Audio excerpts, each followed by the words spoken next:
capítulo de número 20, versículo de número 11, aos demais cantores, pastores que aqui estão, pregadores. Um dia Jesus disse para minha mãe que me colocaria entre os príncipes da terra. E essa profecia está se cumprindo hoje.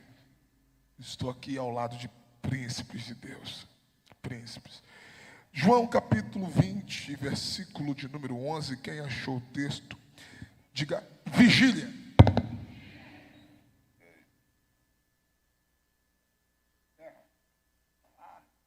Não funciona muito com esse negócio agarrado em mim, não.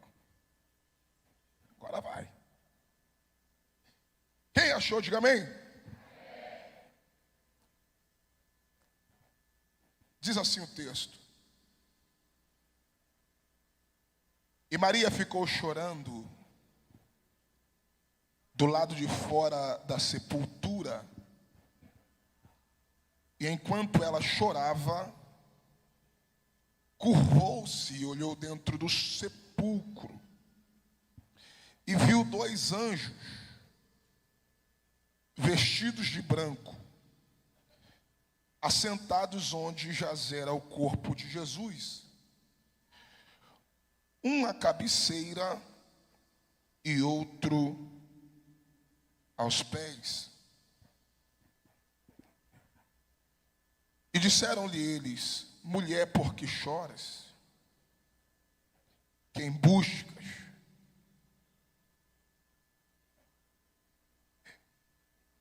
E ela lhes disse: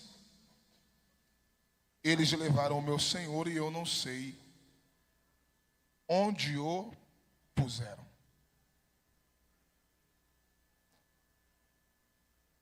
E quando ela havia dito isso, ela voltou-se para trás e viu Jesus em pé. E não sabia que era Jesus. Quem ela viu em pé? Quem ela viu em pé? E não sabia que era Jesus. Disse-lhe Jesus: mulher, por que choras? A quem procuras? Ela, pensando que fosse o jardineiro, disse-lhe: Senhor, se tu levaste, dize-me onde o puseste, e eu o levarei. E você diz amém. Você que pode se assentar, tome seu assento. Você que não pode se permanecer de pé comigo por alguns minutos. Glória a Deus. Tem uma voz como a sua, essa voz bonita. Glória a Deus. Queridos, redobre a atenção. Eu vou ser breve. O Samuel Leotério está chegando aí. Aí quando ele chegar, eu paro para a gente marchar, tá? Quando ele chegar, a gente já entra no mistério. Então vai vendo. O maior projeto de Deus para a humanidade se chama Cristo. Quem me ouve diz amém? O maior projeto de Deus para a humanidade se chama Cristo.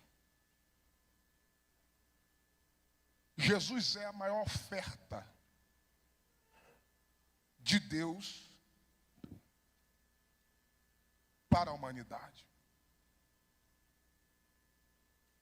É aquilo que eu chamo de projeto missionário.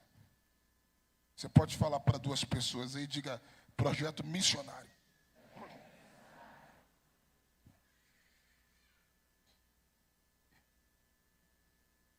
A primeira verdade sobre o projeto de Deus para a humanidade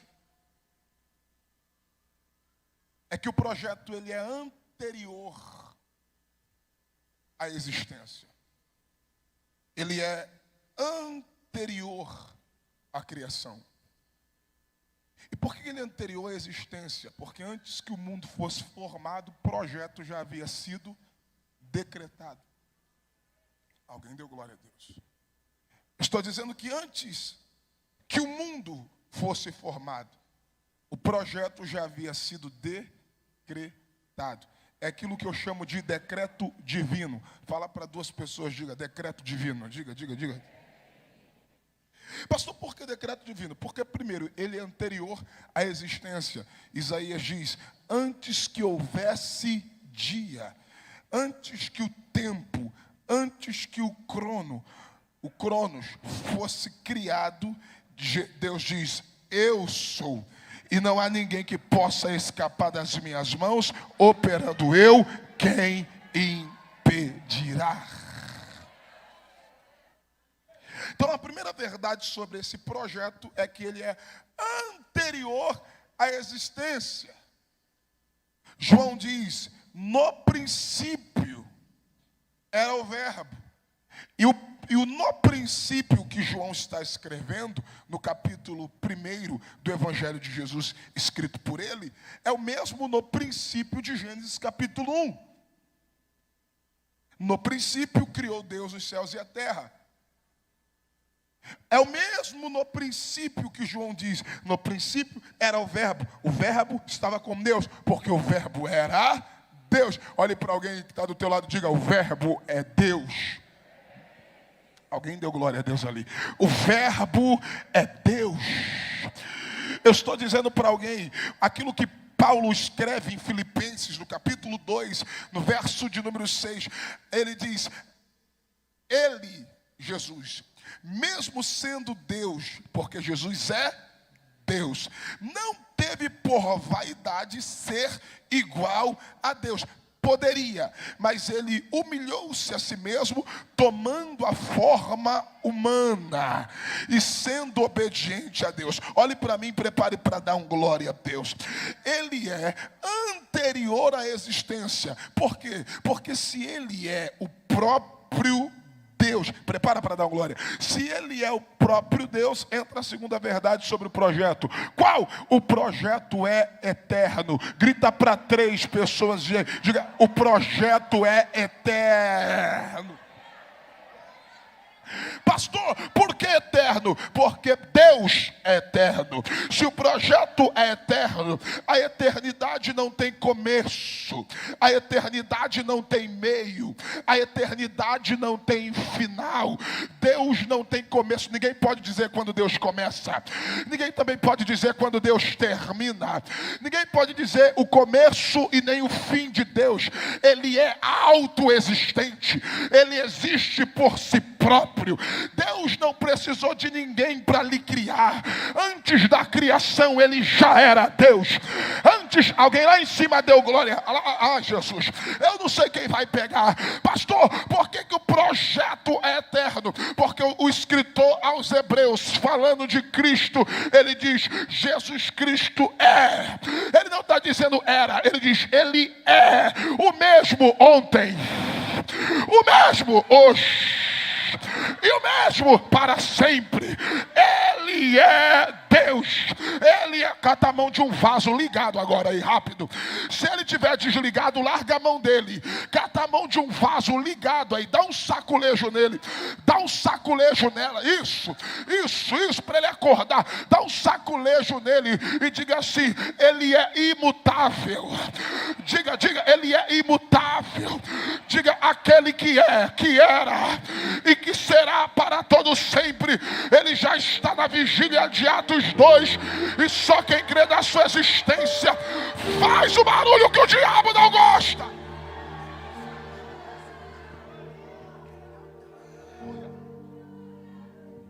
Agora olhe para mim, prepare para dar um glória.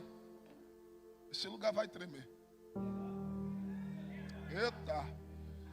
Fala para 2 aí, diga, esse lugar vai tremer. Fala para 2 aí. Eu estou sentindo Deus aqui.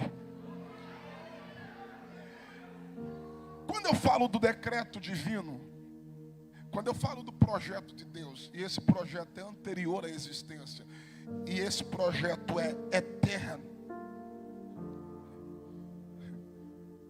na manifestação do projeto, Deus determinou a participação de 3 figuras, de 3 personagens direto para a manifestação do projeto. Eu disse quantos personagens?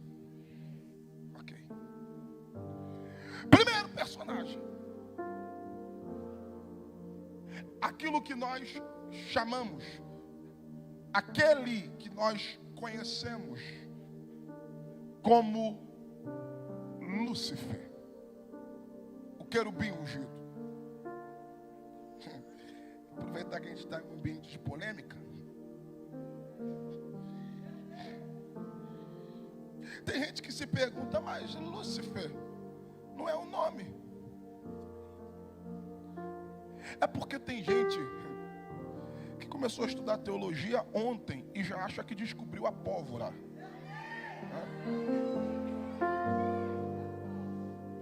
Então, vamos entender algumas coisas. Primeiro, Lúcifer não é um nome próprio, é uma definição. Quando a palavra Lúcifer aparece na Bíblia, dependendo da tradução, ela aparece em Isaías capítulo número 14. E alguém diz, não, mas Lúcifer é o rei da Babilônia. Só que deixa eu te dizer uma coisa. Quando Isaías, debaixo de uma revelação de Deus, ele declara, as palavras de Isaías no capítulo 14, a partir do versículo de número 12. Ele está falando sobre o querubim ungido, que Ezequiel no capítulo 28 traz também a revelação a respeito dele.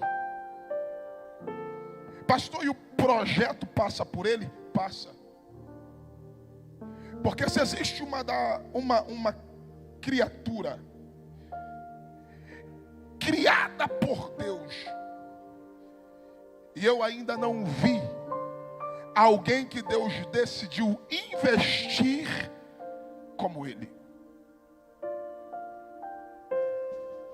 Ezequiel diz que ele era coberto de preciosidades. Então imagine uma criatura que a sua cobertura era pedras preciosas. Por no mínimo 2 vezes o texto traz a definição de perfeição. Ezequiel capítulo 28, versículo 12, perfeito em beleza. Ezequiel capítulo 28, versículo 15, perfeito em todos os seus caminhos.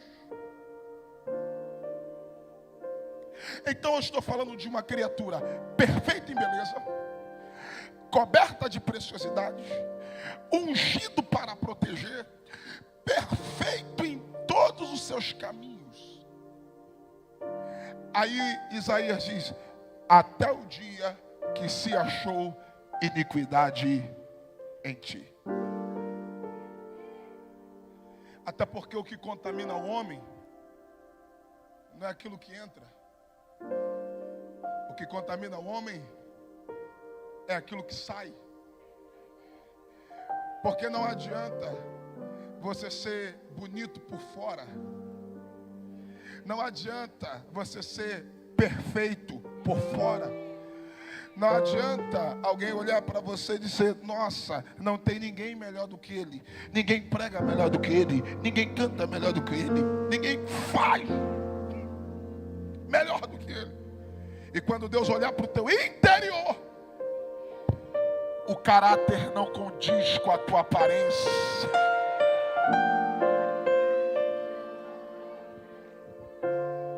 Por fora ele era perfeito, mas o interior estava corrompido.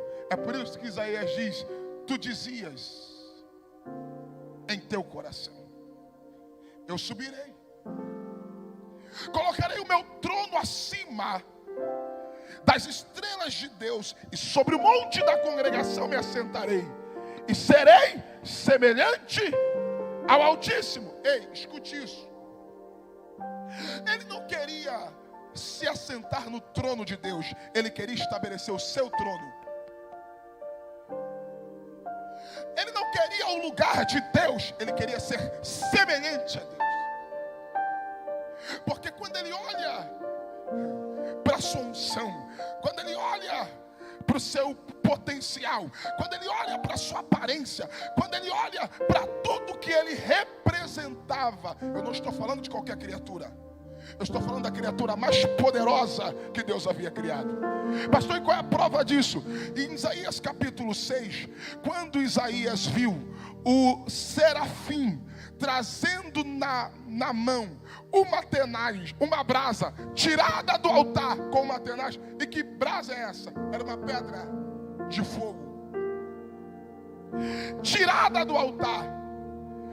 Detalhe, essa tenaz que toca na boca, nos lábios do profeta, e a Bíblia diz: e a minha iniquidade foi tirada, e o meu pecado perdoado. Essa brasa que santifica o serafim para pegar, teve que pegar com a tenaz.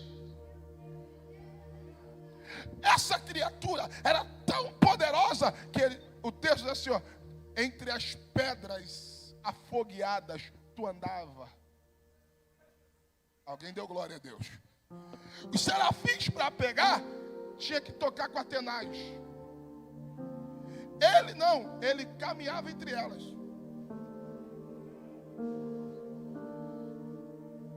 Só que quando Deus olha para o seu interior está corrompido. O proverbista diz: dos corações vêm as preparações, mas a resposta certa, ela vem do Senhor. Ele não precisou fazer, ele não precisou executar, ele só pensou, ele só desejou, ele só premeditou, já foi suficiente para a glória de Deus o abater. Pastor, por quê? Porque tem gente com a síndrome de Lúcifer.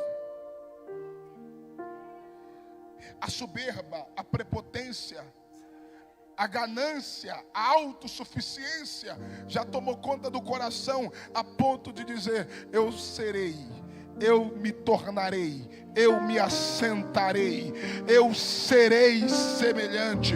Aí a Bíblia diz que ao soberbo Deus aborrece, ao soberbo Deus abate, mas aqueles que se humilham debaixo da poderosa mão do Senhor, no seu tempo Ele vos exaltará. Então eu estou falando de uma criatura coberta de preciosidades, perfeito em beleza. Quem olha para o seu exterior diz: não tem ninguém melhor do que ele. Mas quando Deus olha para o seu interior, Deus diz: não serve. E aonde é que ele cai?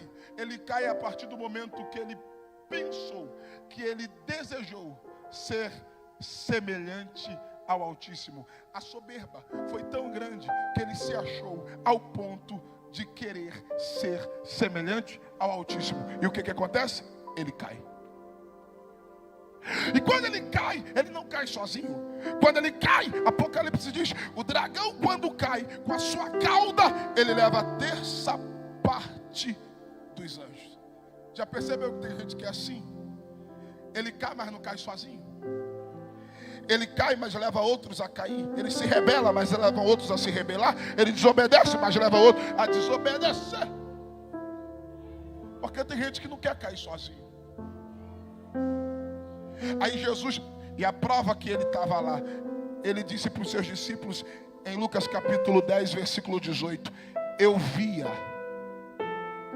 Jesus não disse eu vejo, porque não era presente. Jesus não disse eu verei, porque não tratava-se de futuro. Jesus disse eu via Satanás cair do céu como um relâmpago. Alguém deu glória a Deus? Pastor, por quê? É por isso que Lúcifer não é um nome próprio, mas sim uma definição. Ele era um ser de luz, ele era um ser que brilhava, ele era um ser que resplandecia. Mas quando ele cai, ele assume o seu caráter. Quando ele cai, ele assume a sua forma. E qual era a forma de diabo? A forma de Satanás. Aquilo que ele era por dentro é revelado a partir do momento que ele cai.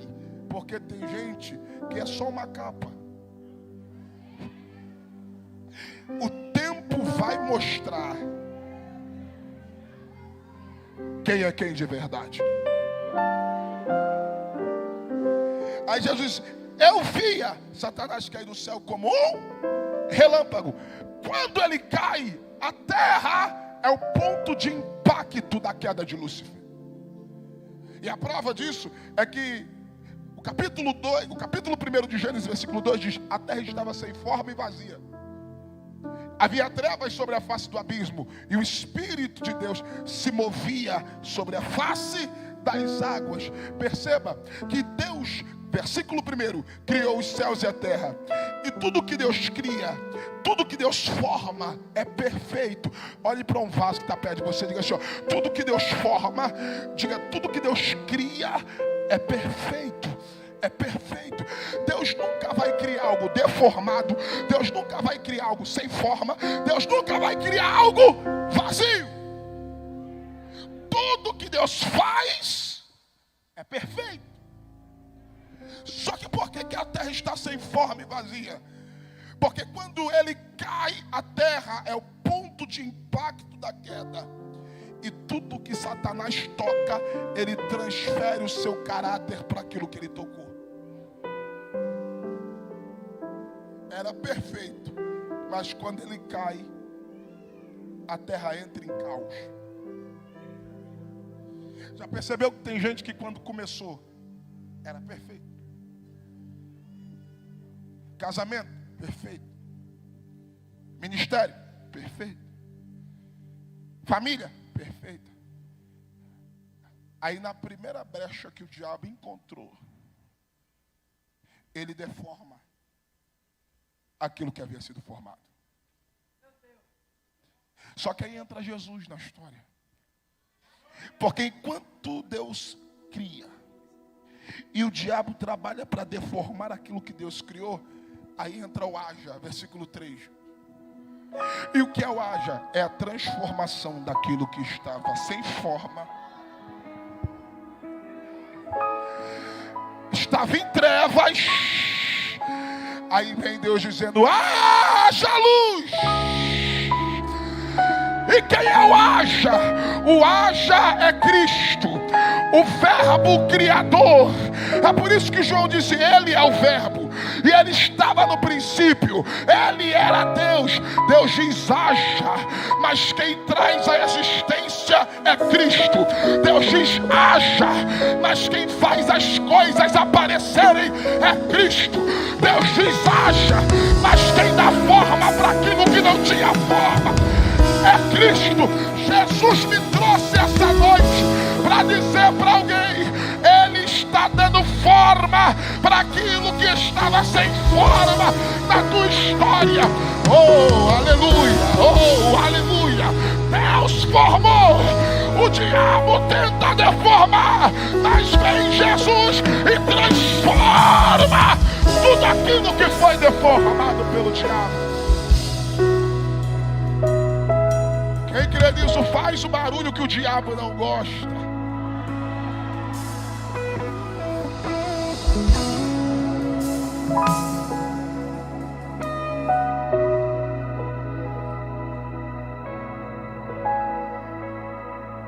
Então o primeiro participante do projeto falha, cai, fracassa.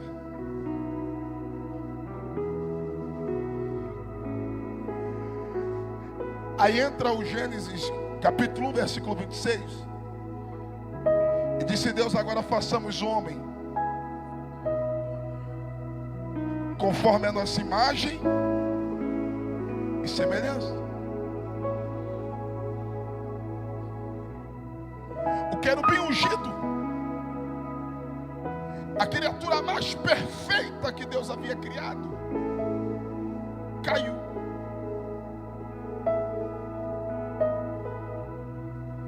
Aí Deus decide formar a coroa da criação. E quem é a coroa da criação? O homem. Depois que Deus trouxe à existência tudo aquilo que não existia, quem me ouve diz amém. Quem me ouve diz amém. Quando Deus trouxe à existência tudo aquilo que não existia, agora Deus decide colocar a mão na massa. Eu imagino Jeová, é um pensamento, tá? Eu imagino Jeová metendo a mão no pó da terra e formando o boneco, formando o homem. Eu imagino um anjo se aproximando de Deus e dizendo assim: Jeová, o que o Senhor vai fazer agora? Ele diz: eu vou formar o homem, a coroa da criação, conforme a minha imagem e semelhança. Eu imagino um anjo dizendo para Deus: mas para ser tua imagem e semelhança, não pode ser do barro, porque o pó da terra significa matéria sem nenhum valor. Fala para 2 ou 3 aí, diga: matéria sem nenhum valor. Eu imagino alguém dizendo: para ser a coroa da criação, para ser a tua imagem, semelhança, no mínimo, teria que ser do ouro, o metal mais valioso. Aí eu imagino Jeová dizendo: do ouro não serve. Por quê? Porque ouro no céu é asfalto, as ruas são de ouro. Alguém deu glória? Eu imagino alguém dizendo: não, Jeová, então para ser a coroa da criação, tua imagem e semelhança, no mínimo tem que ser do cristal, a pedra mais valiosa. E Jeová diz: do cristal também não serve. Por quê? Porque no céu o cristal serve para ser mergulhado. Os rios são de cristais. Jeová, qual é o material? Qual é a matéria que o Senhor vai usar para formar o homem conforme a tua imagem e semelhança? Jeová diz: o pó da terra. Mas Jeová, o pó da terra é uma matéria que não tem nenhum valor. Jeová diz: é essa mesmo que eu quero. Por quê? Porque o primeiro era coberto de preciosidades. O primeiro era perfeito em beleza.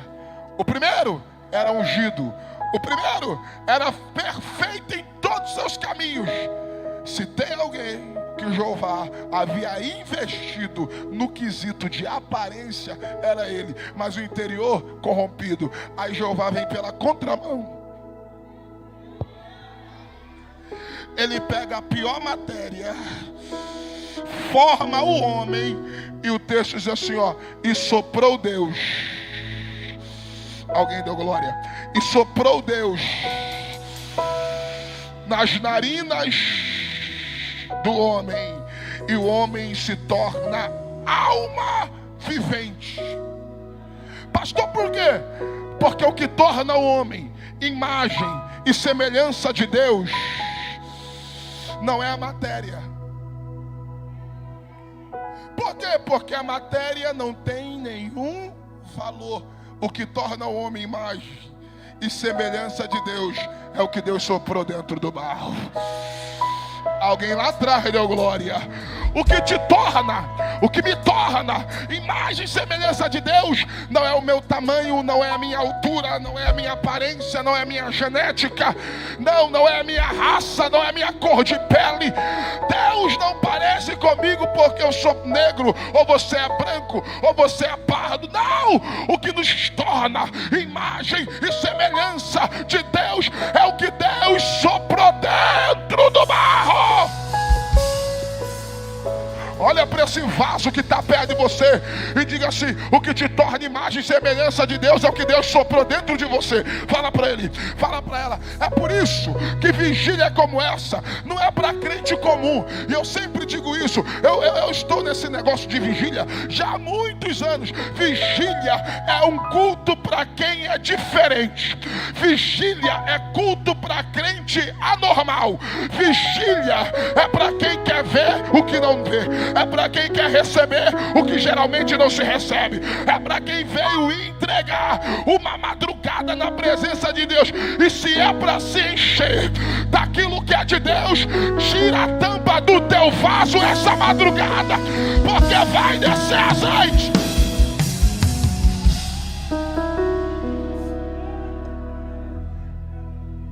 Diferente do primeiro,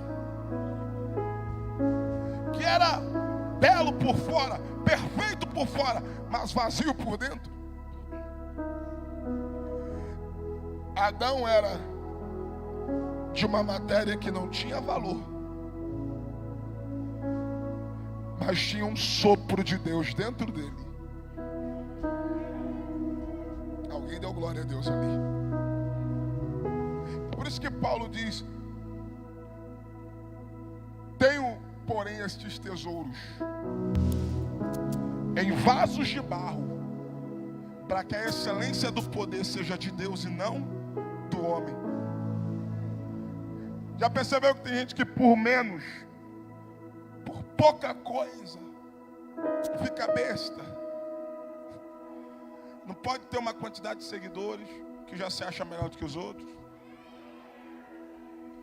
Não pode ter um carro diferente que já se acha melhor do que alguém. Não pode ter uma condição diferente que já acha que pode olhar os outros por cima. Não pode ter um talento, um dom, uma unção que acha que é melhor do que alguém. Deixa eu falar uma coisa: se Jeová tirar o óleo, se Jeová tirar o dom, se Jeová tirar a unção, se Jeová tirar o teu nome, se Jeová tirar os teus status, se Jeová tirar o que tu tem, sabe o que fica? Por quê? Porque a matéria é uma matéria condenada. Aí lá vem o diabo, na boca da serpente. Já que eu falhei, eu também vou fazer o homem falhar. Aí está Eva, dando ouvido para a serpente. O que foi que Deus falou a respeito da árvore do conhecimento do bem e do mal? Deus disse para não comermos, porque no dia que comermos, morreremos. Não é bem assim o que Deus falou. Não. É porque Deus sabe que no dia que você comer, você será semelhante ao Altíssimo. Ela disse: o quê? Se eu comer eu não morro? Não. Se comer se torna semelhante ao Altíssimo. Eu não sei quem vai pegar. Por que Lúcifer caiu? Porque a soberba disse para ele que ele seria semelhante ao Altíssimo. E por que o homem caiu? Porque caiu na vaidade de querer ser semelhante. A motivação para Eva e para Adão comerem do fruto foi a ideia da serpente. De quê? Que eles seriam semelhantes ao Altíssimo. E a pergunta que eu faço: quem é semelhante ao Altíssimo? Quem pode se comparar ao Todo-Poderoso? Não é porque você tem unção, não é porque você tem um sopro de Deus, não é porque você pode fazer algo diferente do que qualquer outro, que isso quer dizer que Deus vai dividir a glória dele com você. E quando Deus disse: não coma tinha que comer, vai morrer. Deus não estava mentindo. Pastor, mas a Eva e o Adão comeram e não morreram.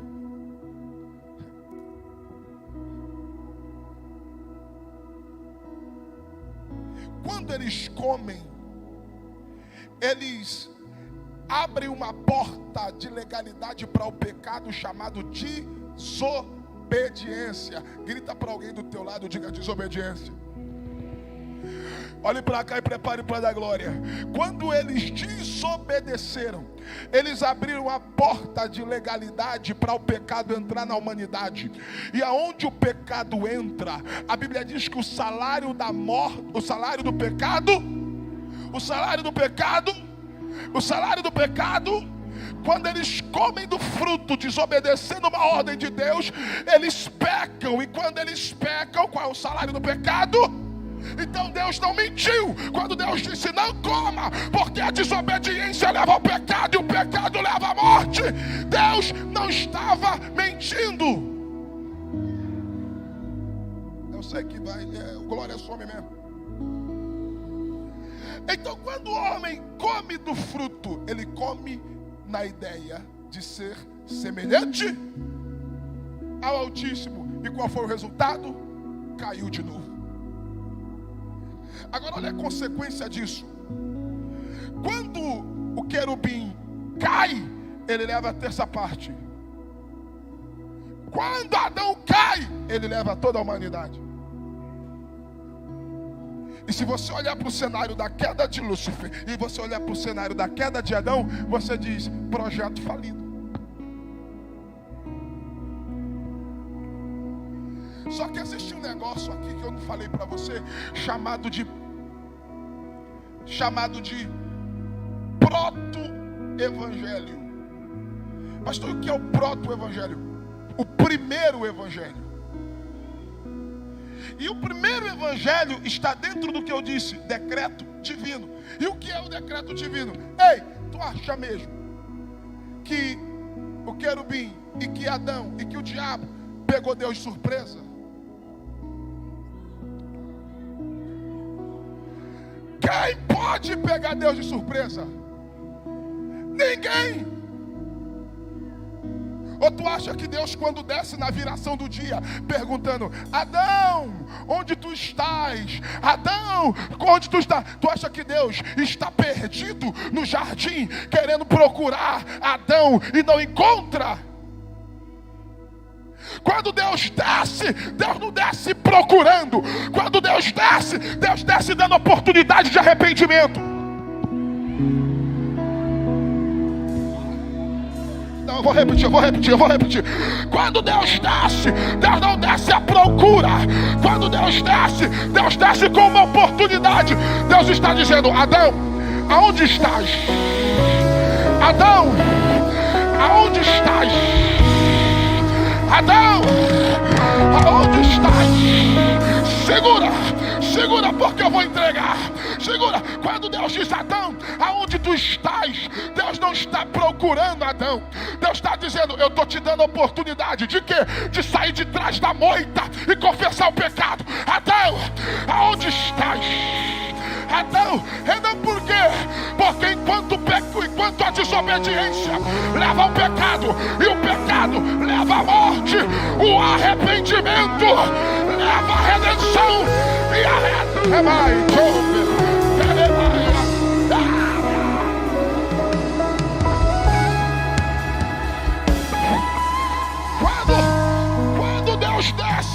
quando Deus desce, o Leontério só vai chegar quando eu ficar sem voz, né?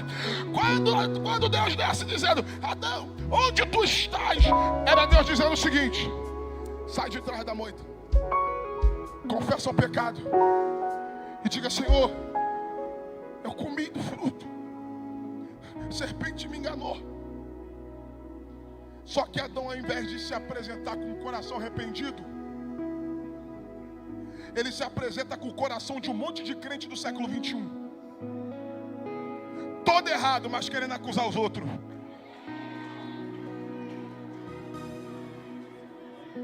Eu sei que vai sumir o glória a Deus, mas eu vou falar. todo errado, querendo acusar os outros. Adão disse: foi a mulher que tu me deste. Aí Deus olhou para a mulher disse: eu não, a serpente que tu criaste. Deus olhou para a serpente, eu não sei se ela falou, mas se ela falou de novo, ela disse: eu não, o diabo que tu mandaste do céu. É um jogando a culpa no outro. E isso não é de agora não. Isso vem acontecendo, desde antigamente. Porque o homem é assim, ele tenta justificar o seu erro apontando o erro dos outros. E anota aí, toda pessoa que adora expor o erro de alguém, pode ter certeza, é o mais errado da história.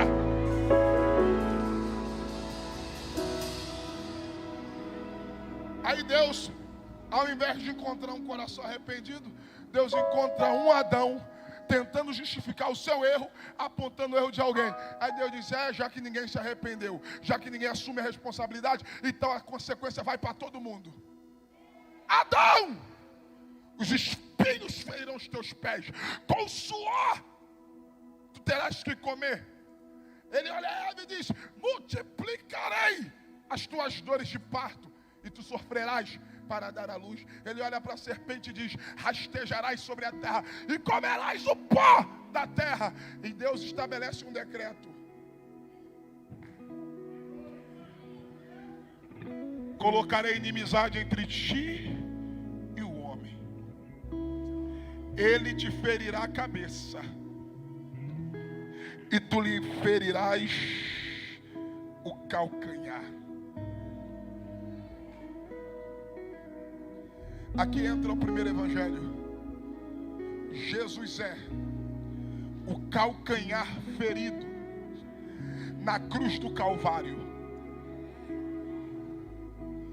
que venceu o diabo por antecipação.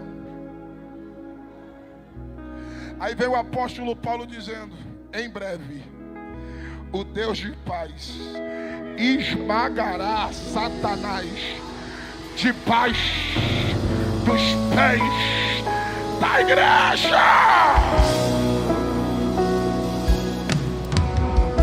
Jesus, na cruz do Calvário, assumiu a nossa responsabilidade, nos dando poder e autoridade para pisar em serpentes e escorpiões. Quem abre a boca para adorar?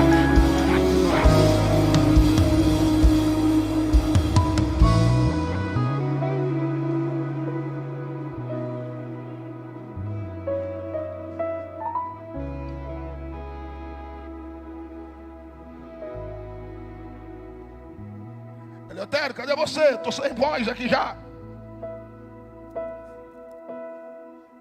Mandei o áudio para ver se ele chegava rápido. Agora pega a palavra. Quem olha para o cenário pensa: projeto falido. Só que no projeto tem alguém.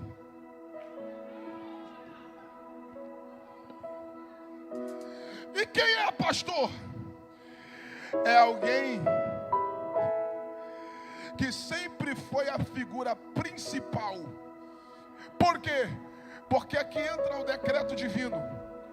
Deus, sabendo de tudo que aconteceria, Deus determinou que o projeto se resumiria para a glorificação do nome do Filho de Deus. Cata a mão de um vaso.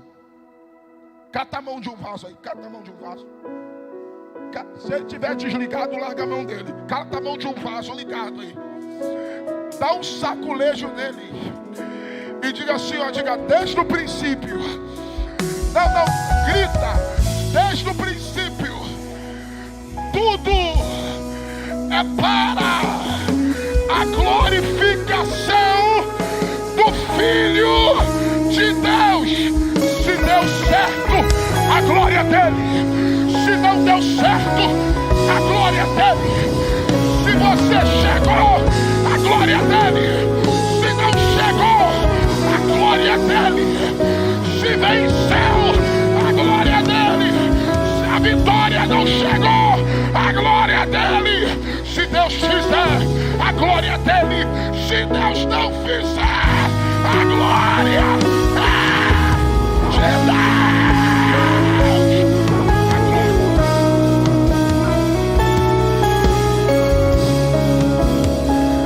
A glória de Deus. A glória é de Deus.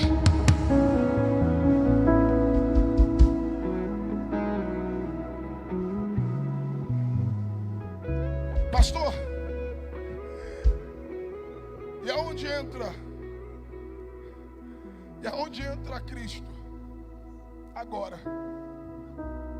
Diferente do primeiro, que era querubim ungido e tinha todas as características necessárias para ser bem sucedido, mas fracassou. Diferente do homem, a coroa da criação, que mesmo a matéria não tendo nenhum valor, Deus colocou dentro do homem todas as características necessárias para vencer, e mesmo assim falhou. Aí vem Isaías no capítulo 53. Quem deu crédito à nossa pregação? E a quem se manifestou o braço do Senhor? Porque ele crescerá diante dele, como uma terra ou uma tenra planta, e como uma raiz de terra seca. Não tem beleza e nem formosura. Olha Jeová vindo pela contramão de tudo. E quando nós o vimos, não havia nele beleza para que o desejássemos. Eu estou dizendo para alguém que quando Jesus se manifestou, diferente desse Jesus de Hollywood que a gente vê na televisão, de olhos claros, que você olha, está mais para um galã do que para o Messias. Olha o que Isaías disse: ele não tinha beleza e nem formosura.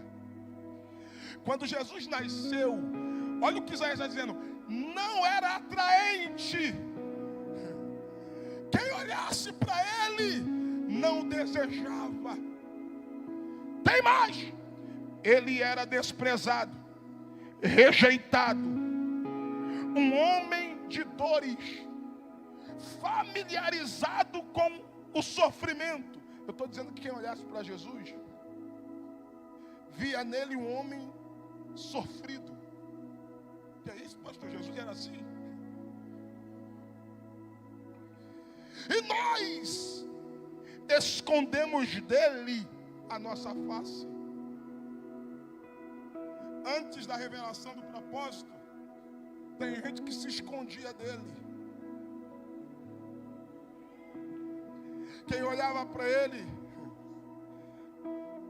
diria: esse aí é o Messias. É por isso que Paulo diz que ele, sendo Deus, não teve por vaidade ser igual. Ah, se tu pegasse isso. Querubim não é Deus. Quis ser igual a Deus, caiu. A coroa da criação não é Deus, mas quis ser igual a Deus, caiu. Paulo diz: Jesus é Deus, mas não quis ser igual a Deus. Eita, pastor, e o que aconteceu? O texto diz assim: certamente ele levou sobre si as nossas dores, carregou as nossas transgressões. Eu não sei quem vai pegar. Contudo o considerávamos como aflito, ferido de Deus e oprimido, mas ele verdadeiramente levou sobre si as nossas transgressões, foi esmagado por nossas iniquidades. O castigo que nos traz a paz estava sobre ele, e pela sua pisadura nós fomos sarados.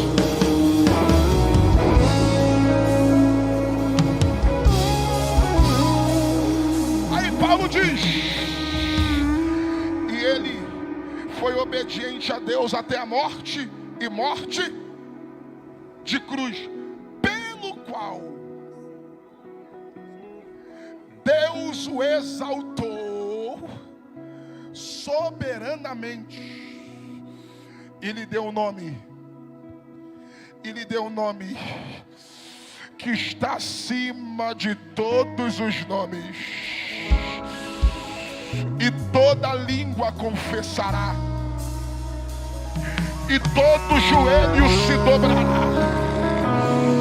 No céu, na terra e debaixo da terra. E todos dirão que Ele é o Senhor, o Filho de Deus.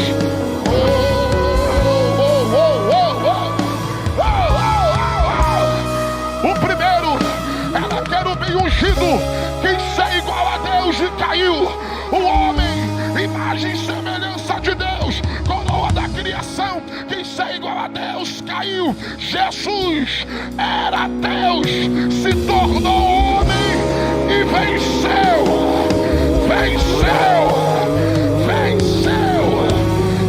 Alguém lá em cima levantou a mão. Venceu.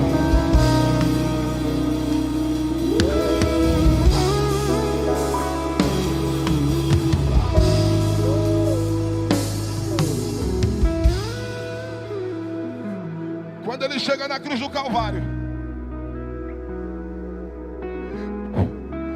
porque, como diz o nordestino, eu fiz esse arrudeio todo para chegar aqui. Quando ele chega na cruz do Calvário, aonde? Na consumação do projeto. Quando ele chega no Calvário para consumar o projeto,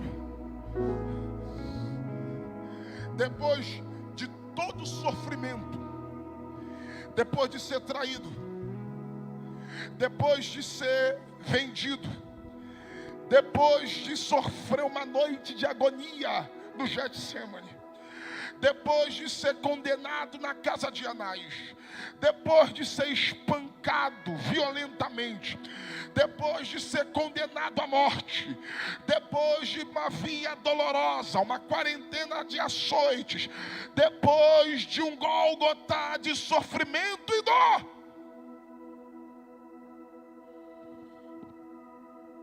ele olha para tudo aquilo. Eu imagino ele lá no Calvário olhando a vigília de Atos 2.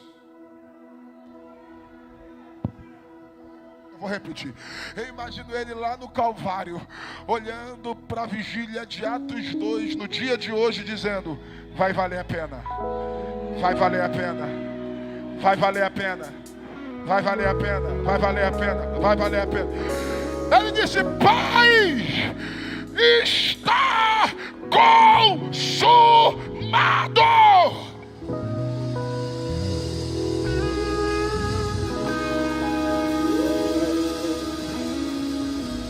Pai, projeto concluído.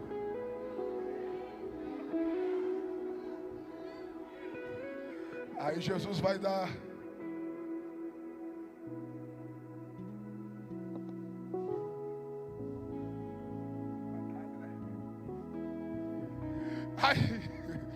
esse Pedro. Aí, cadê o Eleutério, gente? Meu Deus. Aí, quando ele grita: está consumado. E ele está nos últimos segundos da sua vida. Lá vem a morte.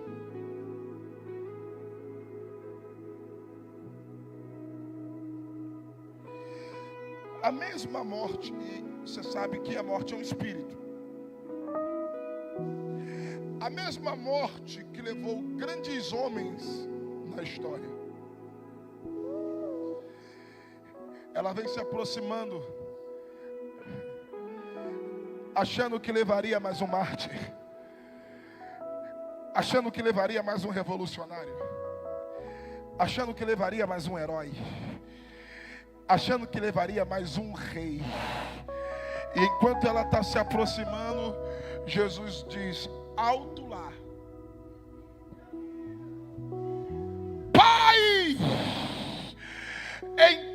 tuas mãos.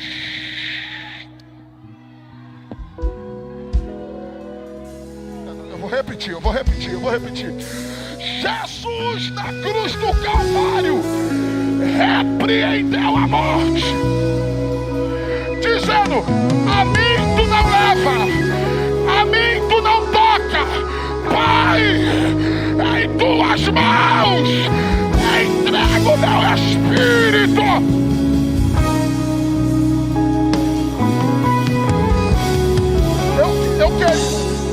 Eu queria ter voz para pular aí no meio desse povo.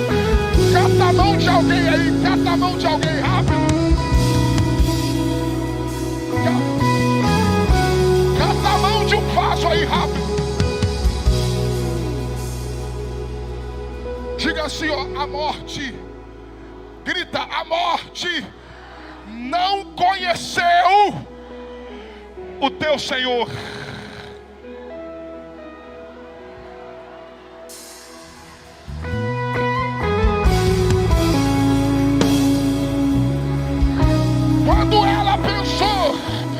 Quando ela achou que iria levar a alma, quando ela pensou que iria levar o Espírito do Senhor, ele disse: Pai, não é na mão da morte, é nas tuas mãos que eu entrego o meu Espírito. A Bíblia diz que ele expirou, e quando Jesus morre, a terra começou a tremer. A terra começou a tremer. A terra começou a tremer. A terra não suportou o sangue do inocente. A terra não suportou o sangue do inocente, o Filho de Deus. A terra não suportou.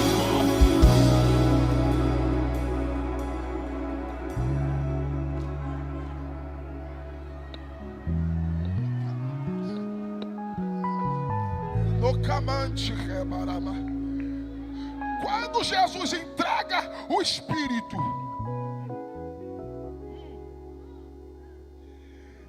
acontece aquilo que Paulo escreve em 1 Coríntios capítulo 15, versículo 51. Eis que vos digo um mistério: nem todos dormiremos,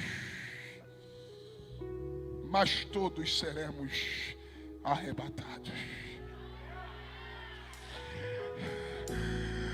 No momento, ante ao som da última trombeta, porque a trombeta soará, no abrir e fechar de olhos, os mortos ressuscitarão primeiro, e nós, os vivos, seremos transformados. Porque isto convém, que aquilo que é mortal se revista da imortalidade, e aquilo que é corruptível se revista da incorruptibilidade. E quando isto que é mortal se reveste da imortalidade, e isto que é corruptível se reveste da incorruptibilidade, então cumprir-se-á a palavra que foi dita: tragada foi a morte na vitória. Paulo pergunta: ó morte, onde está o teu agrilhão? Ó inferno, onde está a tua força? O agrilhão da morte é o pecado, a força do pecado é a lei, mas graças a Deus que nos dá a vitória pelo nosso Senhor e Salvador Jesus Cristo. Paulo pergunta: morte, onde está o teu agrilhão? Ó inferno, aonde está a tua força? Jesus responde para João em Apocalipse capítulo 1, versículo 17. Jesus diz: eu tenho nas mãos a chave da morte e a chave da sepultura, a chave da morte e a chave da sepultura.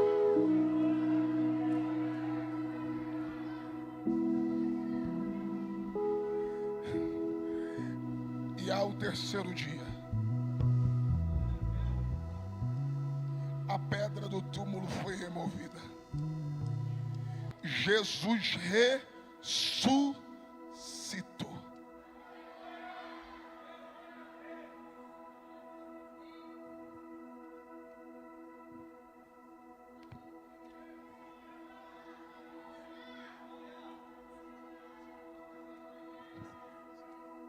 E lá vem Maria. Quando ela chega no túmulo,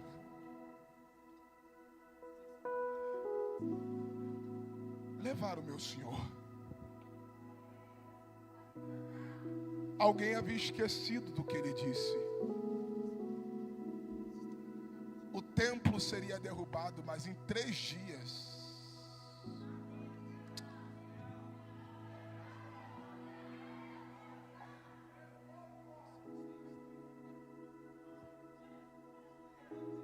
Pedro e João entraram no templo, no sepulcro.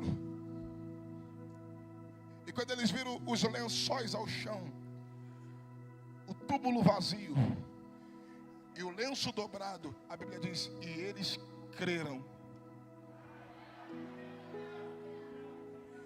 Eles retornam, porém Maria continua do lado de fora do sepulcro chorando. E enquanto Maria está do lado de fora do sepulcro chorando, ela baixa e olha, e dentro do túmulo tem 2 anjos. Quantos anjos? Grita, quantos anjos? 2 anjos vestidos de branco. Eu vou falar um negócio aqui. Samuel, já pega o microfone. Eu vou falar um negócio aqui. Tem gente que está aqui que está igual Maria. Já está diante do sobrenatural, mas não está tendo discernimento do que é sobrenatural. Eu vou repetir. Ela está vendo anjos, e eles não estão disfarçados, eles estão caracterizados. Anjos vestidos de branco. Não, e ela não só está vendo um anjo vestido de branco, ela está falando com eles. Os anjos disseram, por que choras? Ela disse, porque levaram o meu Senhor. Eu não sei onde colocar. Eu não sei se na mente dela, ela estava achando que era Pedro e João. Só que ela já está diante do sobrenatural, e tem gente que já está diante da resposta. Eu estou dizendo, já tem gente que está diante da resposta, mas ainda não está conseguindo entender o que é de Deus e o que não é. Aí, se ela está vendo um anjo vestido de branco sentado aonde o corpo de Jesus estava, e ela não reconhece, tu acha que ela ia reconhecer Jesus vestido de jardineiro? Quando ela vira, quem está em pé atrás dela? Jesus. Mas o que o texto diz? E ela não reconhece. Óbvio. Se ela não reconhece anjo vestido de branco falando com ela, você acha que ela vai reconhecer Jesus em forma de jardineiro? Só que quando Jesus diz, mulher, quem procura? Por que choras? Aí ela diz, se foi tu que levou. Irmão, olha como ela está. Ela está tão cega por causa da dor, do sofrimento, da luta, da crise, da falta de esperança. Não deixa esse momento difícil que você está passando cegar a tua visão daquilo que é espiritual. Tem gente que está sofrendo tanto que já está desacreditando dos mistérios de Deus.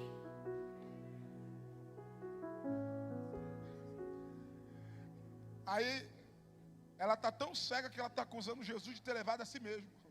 Se foi tu que levou, diga-me onde colocaste. Aí Jesus viu que ela não estava entendendo nada. Jesus diz, Maria. O que foi que Jesus disse? Jesus chamou ela pelo precisou dizer mais nada.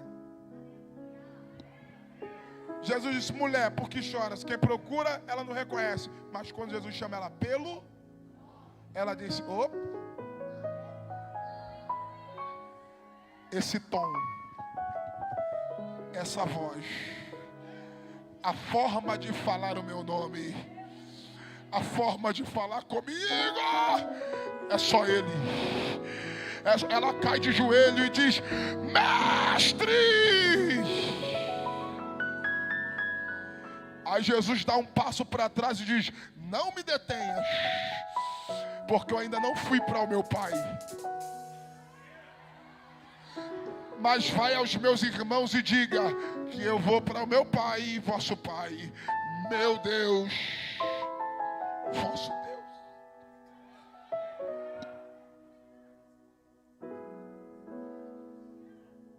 Eu termino aqui. No Antigo Testamento, o símbolo máximo da presença de Deus era a Arca da Aliança. Qual era o símbolo máximo da presença de Deus? Só que quando, na terceira invasão da Babilônia a Jerusalém, quando Jerusalém é destruída, queimada, a Arca da Aliança não se viu mais.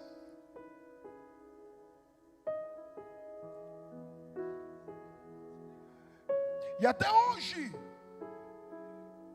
não se sabe o paradeiro da arca. Arqueólogos não sabem dizer o paradeiro da arca.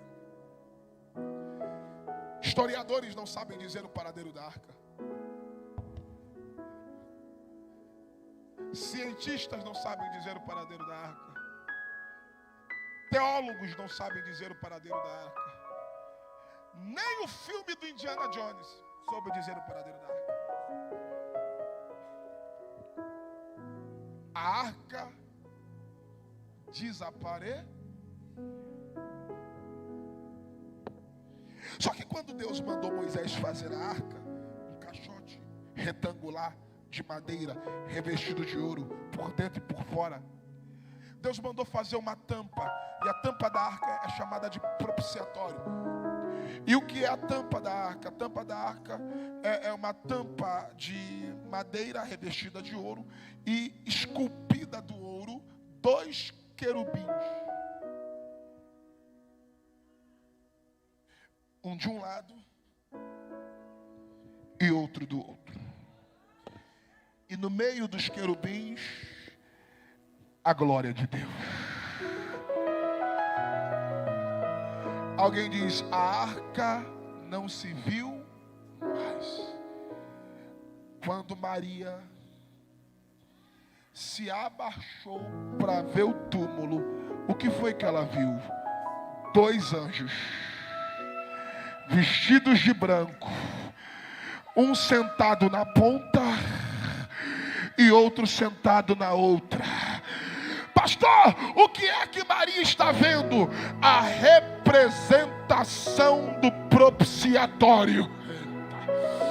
Pastor, mas para ser a representação do propiciatório, não basta ter 2 anjos, tem que ter a glória de Deus. Quando ela virou, quem estava em pé? Quando ela virou, quem estava em pé? Ageu disse: a glória da última casa será maior que a da primeira. Jesus é a glória da segunda.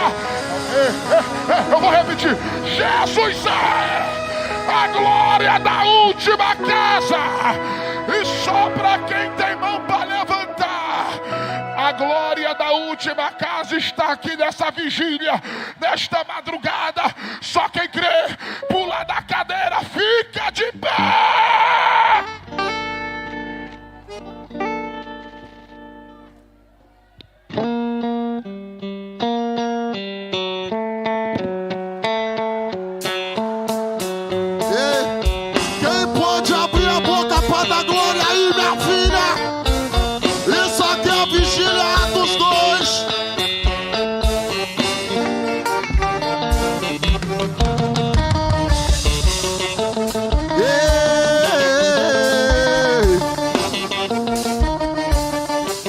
Eu quero ouvir você cantar.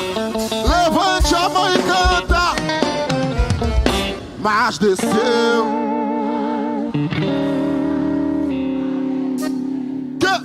pra guerrear como chama de fogo. Veio pra trazer renovo no meio do povo. Mas desceu o anjo lá de cima e ele veio. E seus olhos são Will, como chama de fogo. Vambora, Debras, enche o pulmão, sai do chão e grita. Escuta o barulho de anjo na terra, mas fala. Passando no meio da igreja agora, olha aí. Meu pai revelando o trabalho oculto que estavam fazendo para lhe matar. Mas hoje ele desceu, vem, escuta o barulho de anjo na terra, mas vai dar carregado. Passa no meio da igreja cortando esse laço que estavam fazendo. Meu pai revelando, olha aí. Mas hoje ele desceu, escuta o barulho. Quem pode escutar esse barulho aí?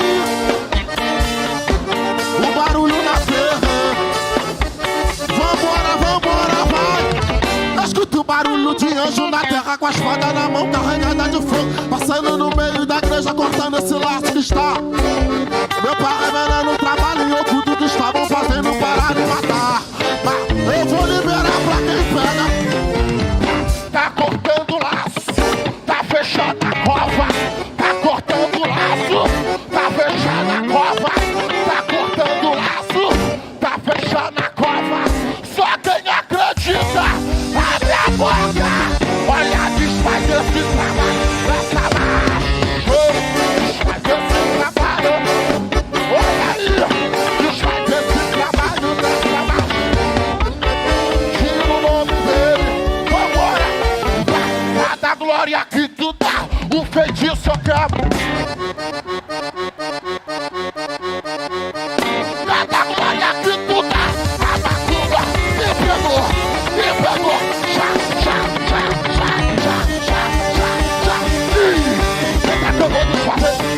Ele acabou de fazer, olha aí. Ai. Segura na mão desse crente do teu lado, segura. Mas segura ligado. Prendendo a lavaxana, dá mais som. Segura ligado, isso. Não segure na mão de crente desligado. Eu sei que o horário tá avançado, mas já que tu ficou aqui até agora, você veio pra guerrear aqui. Porque enquanto nós estamos aqui, o Deus do livramento tá indo na nossa casa. Olha aí, ó. Segura a mão dele com os dois pés. Você vai pisando aí agora. Isso, com os dois pés. Debaixo do teu pé tá todo feitiço, toda obra que fizeram de magia negra contra a tua família. Pisa com os dois pés aí agora. Olha o que vai acontecer aqui, ó. Vai começar a passar um som de mão pra mão agora. Enquanto você marcha, um varão guerreia. Enquanto você marcha, um varão peleja. Enquanto você marcha, fecha a sepultura. Enquanto você marcha, vai na tua rua.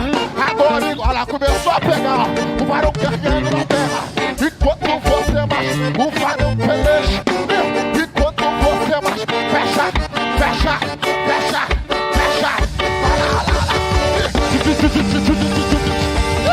Fecha a sepultura. Fecha, vai começar. Fecha. Aí pegou. Fecha. Passa na tua casa pra cortar o laço. Passa na tua casa pra fechar. Começou. Passa na tua casa pra cortar o laço. Passa.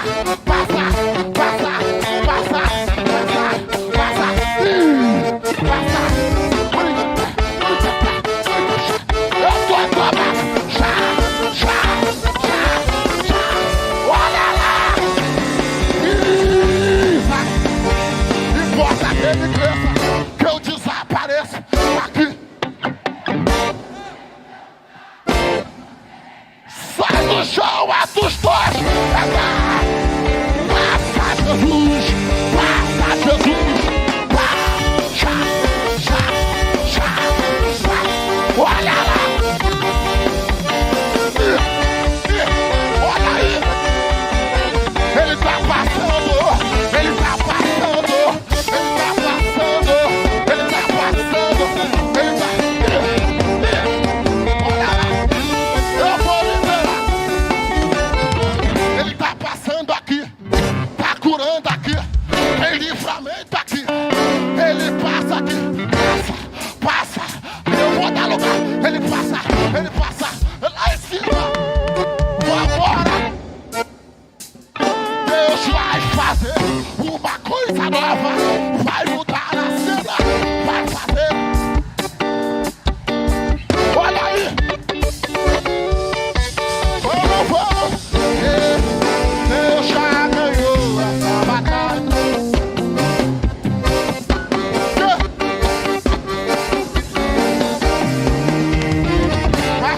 Vambora lá em cima, vamos! E quem pensou que tu morreu? Que é isso? Que não tem mais pra onde ir. E o jeito agora é... Mas aqui tem milagre hoje. A sepultura é um hoje. Vai escolher alguém agora.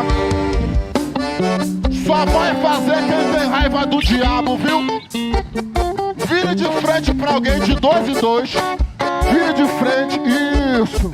Remicante, alemã, teleconte. Até agora nós estávamos brincando, mas o negócio aqui tá sério. Vira de frente pra ele ligado. Isso. Não deixa ninguém sozinho. Não deixa ninguém sozinho. Só vai fazer quem tem raiva do diabo.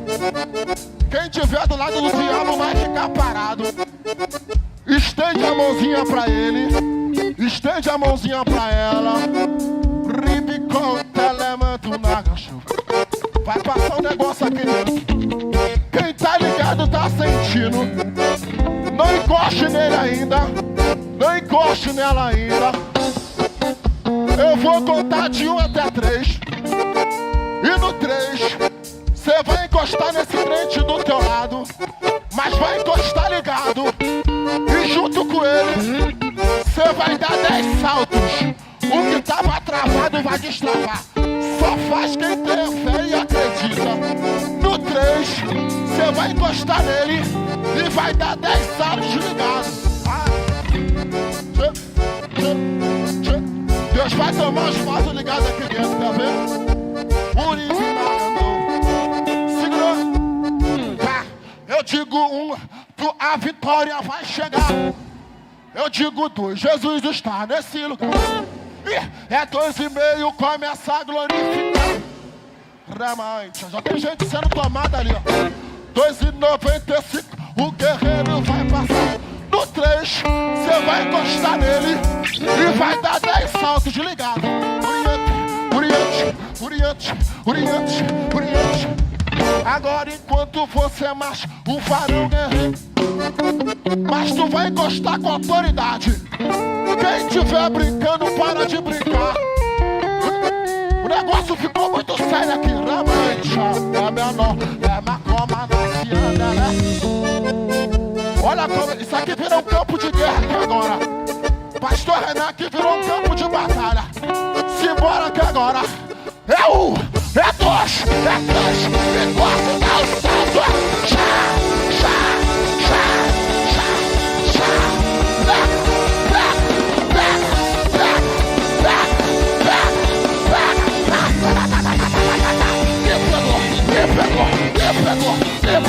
Pegou. Pega.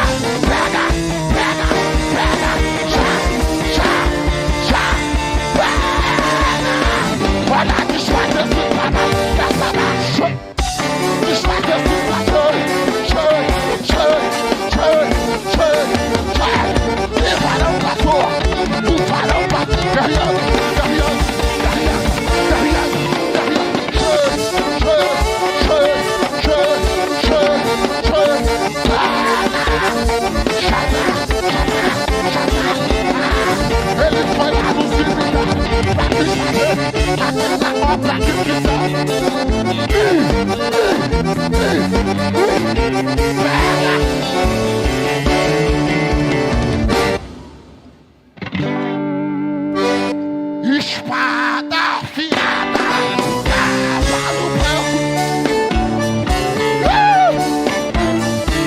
aí, o olheiro me disse: pode entrar, pode ir apanhar, porque você espada, veio numa marcha. O olheiro me disse: tire a apanhar, porque você vai baixar, vai baixar, vai baixar, vai baixar, vai baixar, vai baixar, vai baixar, vai baixar, vai baixar, vai baixar. Olha aí.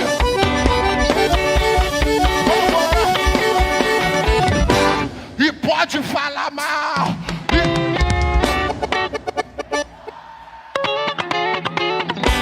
E pode falar mal. E a gente falsidade. O homem ganha mal, mas a Deus que tem a chave. A Deus, Deus que tem a chave. A Deus, a Deus, a Deus.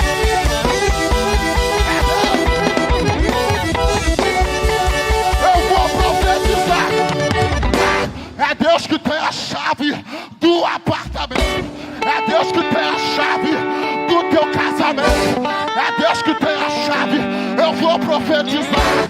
Enquanto tu tá aqui, ele manda o anjo lá. Manda o anjo lá.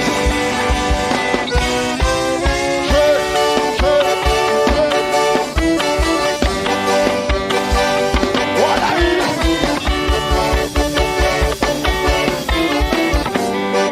Um minuto de glória.